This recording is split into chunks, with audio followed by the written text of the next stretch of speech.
명나라 사신들의 횡포 15세기에서 16세기 중엽. 명나라의 몇 안되는 명군으로 꼽히는 영락제는 조선 여인들을 그리도 좋아했기 때문에 당시 조선 출신 후궁들도 많았다. 당시 명은 사신들을 조선에 보내 처녀, 말, 해동청 등을 진상하라는 요구를 했는데 조선은 명의 요구를 누그러뜨리기 위해서라도 사신들을 회유해야 했다. 이런 과정에서 자연히 사신들은 뇌물을 요구했다. 실제로 1429년 명나라 사신이 귀환할 때 챙겨갔던 뇌물은 200괴짝이나 되었다. 괴짝 한 개당 나르는 인부가 8명 필요했으니 챙겨간 뇌물을 운반하는 행렬만 2km에 달했다. 여기에 사신단을 수행하는 서반과 군관들이 자행하는 패단도 만만치 않았다. 이들은 칙사의 후광을 등에 업고 조잡한 중국산 잔물 등을 강매했고 조선 상인들과 민간인들로부터 물자를 약탈해 문제가 되었다.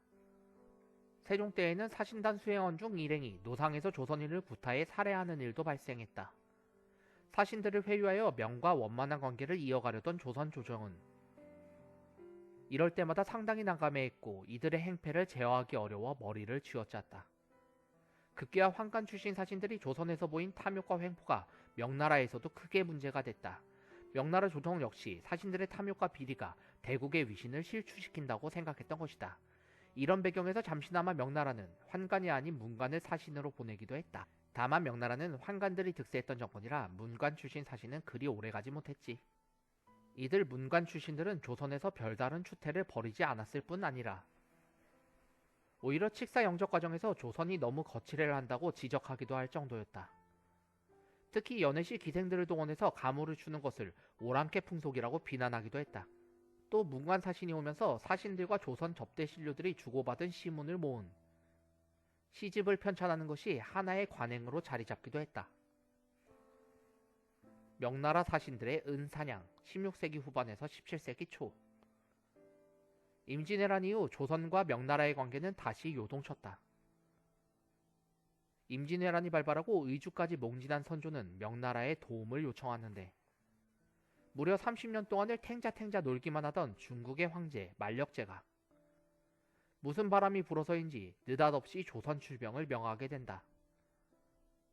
이를 비꼬아 당시에는 고려의 천자 조선의 황제라고도 했다.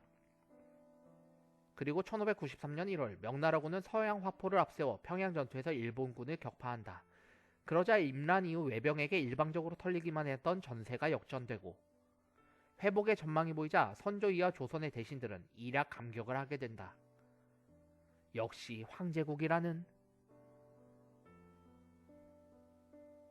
명나라의 참전과 원조를 나라를 다시 세워준 은혜로 여기는 분위기가 흘러넘쳤다. 명나라는 이제 상국을 넘어 은인이자 구세주가 된 것이다. 과연 그러했는지는 차치하고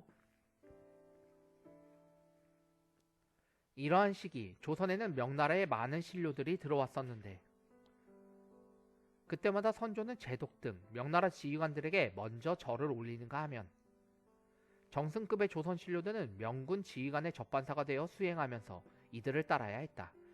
자연히 국왕의 위신이 떨어지고 조선의 자주권은 침해당할 수밖에 없었다. 그리고 임진왜란이 끝나자 명나라는 조선에 있어서 과거보다 훨씬 버거운 존재가 되고 만다. 이러한 때 내려온 명나라 사신단의 횡포는 어떠했을까? 1602년 명나라의 황태자 책봉 사실을 알리러 왔던 고천준이라는 사신의 횡포는 그야말로 엄청났다. 그는 압록강을 건넌 후 한양에 당도할 때까지 들르는 곳마다 은과 인삼을 내놓으라고 생떼를 썼다. 선조실록에서는 이렇게 통탄하고 있다. 의주에서 서울에 이르는 수천 리에 은과 인삼은 한 줌도 남겨지지 않았고 온 나라가 전쟁을 치른 것만 같았다. 접대나 의전 이런 건 아무래도 좋았다. 한강 유람이나 조선 신료들의 신앙송회 이런 건 오히려 피곤하기만 했다. 오로지 은만 많이 주면 좋다고 했다.